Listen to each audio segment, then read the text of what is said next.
Bonjour, bienvenue sur Comment fait-on, heureux de vous retrouver pour une nouvelle recette. Nous allons réaliser ensemble aujourd'hui un cake au potimarron et au fromage de Roquefort. J'aurais pu dire un fromage au bleu, pour pas donner de marque. Ça peut être évidemment une autre marque que celle que je viens de vous donner. Vous allez voir, c'est très simple à faire et c'est délicieux. Alors, vous allez dire le potiron ou le potimarron, parce qu'on peut utiliser les deux.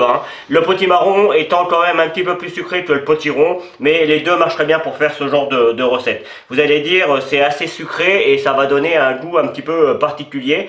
J'aurais tendance à vous dire, oui, c'est vrai, et c'est pour ça d'ailleurs qu'il faut mettre un fromage assez fort de façon à balancer un petit peu le côté très sucré, très doux du potimarron et du coup avec le fromage un petit peu plus corsé que sont les bleus, on a vraiment une recette très équilibrée et c'est vraiment très très bon. J'ai déjà testé cette recette avec un fromage, avec du fromage frais.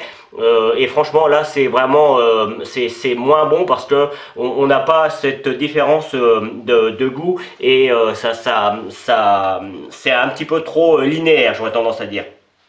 Donc il vaut mieux mettre un bleu. Donc dans un premier temps, vous découpez évidemment votre potimarron. On a besoin que de la chair, donc pour enlever la peau, je vous ai juste gardé un petit bout histoire de vous montrer comment on enlève la peau. Juste quelques secondes, vous voyez, ça s'enlève très bien, comme si on épluchait une pomme, voilà, hop. Ça, c'est pour enlever la peau, rien de compliqué. J'ai pris également un petit peu d'avance pour râper. Alors, si vous n'avez pas de râpe, vous pouvez toujours le faire avec une râpe pour faire les carottes râpées, par exemple. Mais vous aurez quelque chose d'un petit peu plus épais. Et moi, ce que je recherche, c'est vraiment quelque chose de très fin. Et quand on va le mélanger à notre pâte à cake, vous allez voir, tout va se mélanger ensemble et quand on va le manger, on aura l'impression que c'est vraiment que le cake, il était fait au potimarron, quoi. Vous n'allez pas trouver de petits bouts ou très peu et donc du coup, c'est vraiment ça qui fait toute la différence. Alors, faites attention avec la petite râpe parce que comme vous pouvez le voir, je me suis râpé le doigt et pour râper, il n'y a rien de difficile, Ça, c'est une râpe à fromage, tout simplement. Alors moi, j'en ai une petite, donc ça prend un petit peu plus de temps. Mais si vous avez une râpe un petit peu plus grande, il suffit juste de râper comme ça. Et vous voyez, on récupère vraiment quelque chose de très fin. Et ça sent très très bon. Voilà, en plus on a une jolie couleur, ça va être superbe. Donc vous faites comme ça jusqu'à ce que tout le potimarron ou le potiron, parce qu'encore une fois, les deux marchent. Moi je vais marquer avec du potimarron, mais le potiron marche aussi très bien. Vous râpez tout ça entièrement et on se retrouve pour faire le cake. Allez, c'est parti pour faire le cake. Dans un premier temps, on prend les 3 œufs et on vient bien les mélanger. On va rajouter à ça les 20 ml d'huile d'olive. Vous allez voir, à partir de là, ça va très vite. Vous pouvez même préchauffer votre four à 170 degrés. On va rajouter également le lait, 10 centilitres. Alors, j'ai pris un petit peu de lait, vous allez voir, que j'ai mélangé à ma levure chimique. On va la mettre, on va la mettre maintenant. Et j'en ai mis un tout petit peu dans la levure chimique parce que ça a toujours tendance à, comment dire, la levure chimique, ça se mélange mal quand elle est en poudre. Et de cette manière, hop, alors c'est normal, on appelle ça de la levure chimique, mais en fait, c'est à base de bicarbonate de sodium. Donc, on mélange avec un petit peu de lait. Ça mousse un petit peu, donc c'est pour ça qu'il vaut mieux prendre un saladier assez grand. Donc moi, hop, je vais bien remélanger tout ça.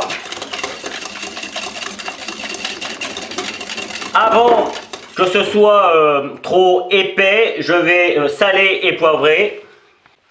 Hop, du poivre. Alors moi, je mets toujours un peu plus de poivre que de sel. Vous me connaissez, je force jamais tellement en sel. Et j'aime bien, hop, le mettre dans la main, comme ça je sais à peu près ce que je mets. Sachant que le creux de la main, ça fait à peu près 5-10 grammes. Hop. Voilà, moi j'en ai assez. J'en mets pas plus. Si vous aimez le sel, n'hésitez pas quand vous le faites une première fois, vous le faites comme ça. Et si vous considérez que le coup d'après, ça manque un petit peu, eh bien, vous en rajoutez, il n'y aura aucun problème. On va maintenant rajouter la farine. Alors, je vais y aller en plusieurs fois pour éviter les grumeaux. Si vous suivez mes recettes, vous avez l'habitude, on va au milieu. Et puis après, on mélange bien comme il faut jusqu'à aller sur les côtés. Là, il n'y a vraiment pas de difficulté. Moi, je vais mettre la totalité. Et je mélange jusqu'à ce que ce soit parfaitement homogène. À vous de jouer. Comme vous pouvez le voir, j'ai aucun grumeau dans ma pâte. On va rajouter maintenant notre chair de potimarron. Alors j'ai pris une cuillère en bois là sur le coup. C'est juste que ça va être plus facile pour mélanger les deux. Et vous voyez, on mélange bien comme il faut. Hein. Et là, on va obtenir quelque chose de super joli. Il faut vraiment que tout soit bien intégré l'un dans l'autre. Donc on mélange pendant une petite minute. Et puis après, on va pouvoir faire le montage. Enfin, on va pouvoir mettre tout ça dans les moules. Bien, place au montage. Donc j'ai commencé par beurrer mon moule bien comme il faut. On pourrait également mettre un petit peu de farine si vous voulez encore que ça colle un petit peu moins. Mais normalement ce genre de cake ça colle pas tellement. Mon moule fait 14 cm de long sur 8 cm de large et 8 cm de hauteur. En théorie, là ce que vous venez d'entendre c'est le four qui est bien chaud. En théorie, il y en a un petit peu trop pour ce moule-là qui est un petit peu petit. Là, la préparation, c'est pour 6-8 personnes. Et j'ai préparé deux autres petits moules, des petits cakes individuels. Comme ça, je vais vous montrer qu'on peut faire de deux façons différentes. Donc le principe, j'ai sorti mon fromage. Hop, je vais prendre mon couteau. Alors, c'est du beurre, hein, c'est le beurre que j'ai utilisé pour beurrer mon moule. Donc comme j'utilise pour le fromage, c'est pas un problème qu'il soit un petit peu beurré. Je vais prendre, alors moi je prends une louche, hein, mais c'est juste histoire de faire ça devant vous, hein, mais on pourrait y aller directement comme ça. Hop, je vais mettre, vous voyez, une petite partie au fond de mon moule. Je vais essayer de m'approcher. On voit pas trop bien, mais enfin, de toute façon, vous comprenez bien le principe. Je vais venir mettre un petit peu de fromage. Il faut qu'on ait du fromage partout dans le cake. Ça c'est important. Parce que c'est ce qui va apporter justement, encore une fois, le goût, la structure. Donc il faut vraiment qu'il y en ait partout. Hop. Voilà. On vient remettre une petite couche par-dessus.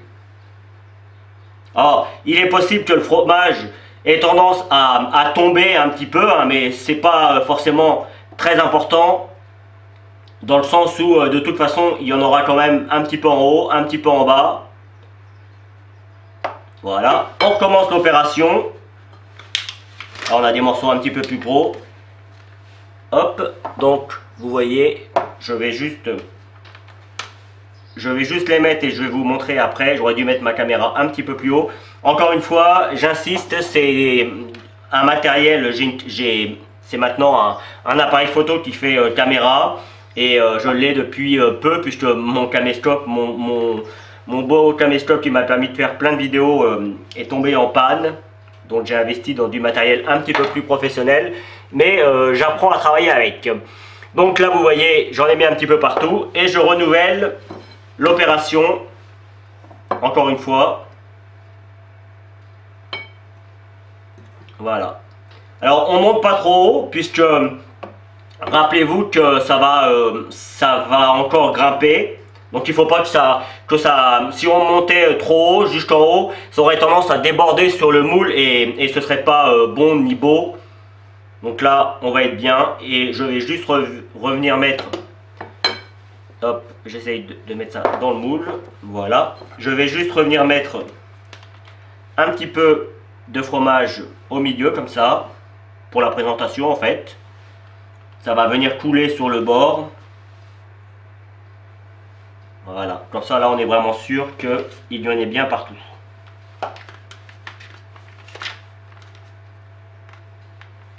Hop.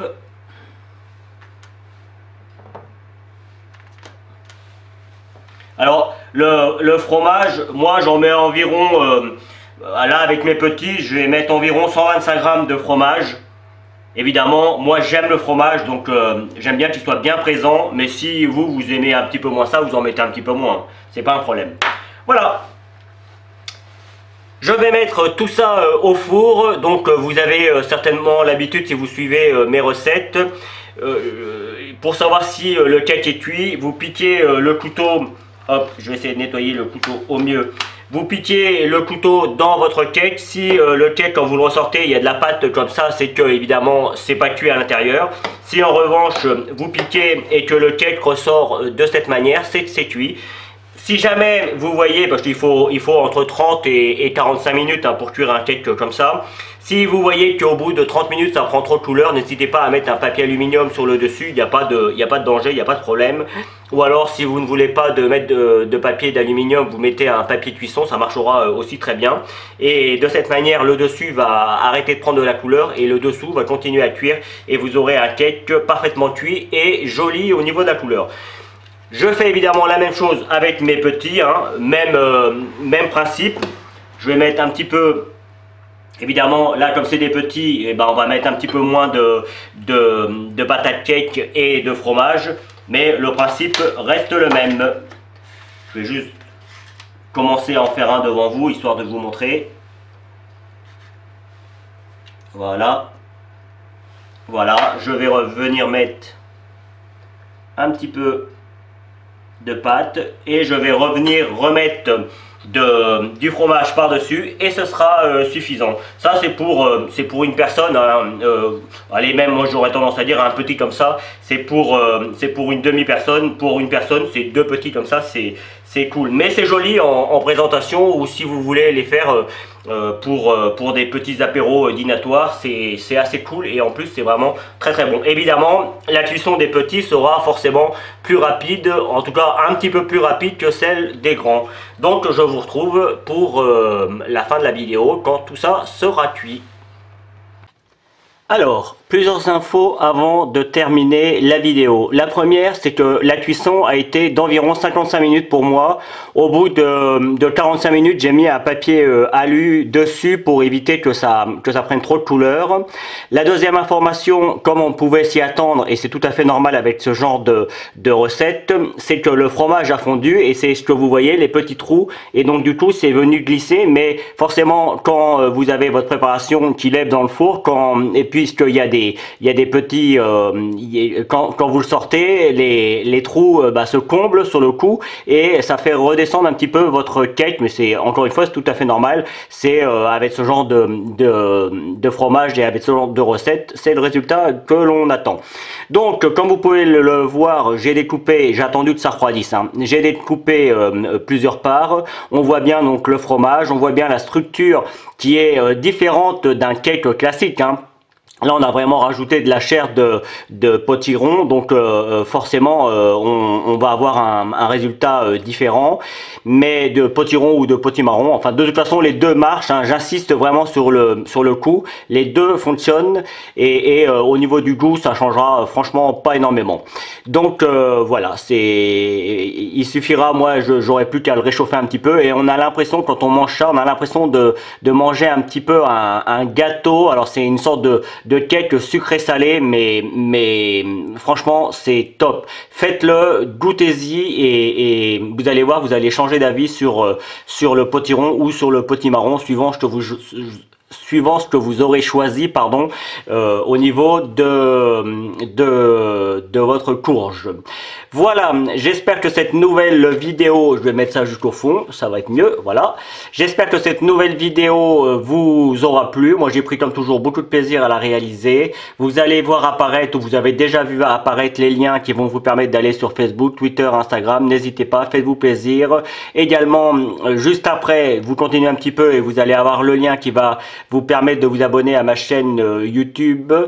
Celui qui va vous amener sur mon site www.commentfaiton.com où vous retrouvez l'ensemble de mes recettes, et bien entendu je vous donne deux autres recettes de cake tout aussi simples à faire que celui-ci. Merci pour votre fidélité. N'oubliez pas le petit lien Tipeee, hein. Vous savez, c'est la plateforme qui permet de faire des dons aux youtubeurs, mais pas que d'ailleurs. Donc si vous le pouvez et si vous en avez envie, si vous avez envie de soutenir mon travail, n'hésitez pas. Moi ça me permettrait de mettre moins de pubs.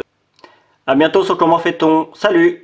Vous pouvez maintenant vous abonner à ma chaîne YouTube en cliquant ici. N'oubliez pas la petite cloche pour les notifications pour recevoir toutes mes vidéos. Vous pouvez aller sur mon site www.comentfaiton.com où vous retrouverez l'ensemble de mes recettes. C'est ici et je vous donne deux autres recettes, soit qui correspondent à la recette que je viens de vous donner, soit qui est utile pour la recette que je viens de vous donner. À bientôt sur Comment fait-on.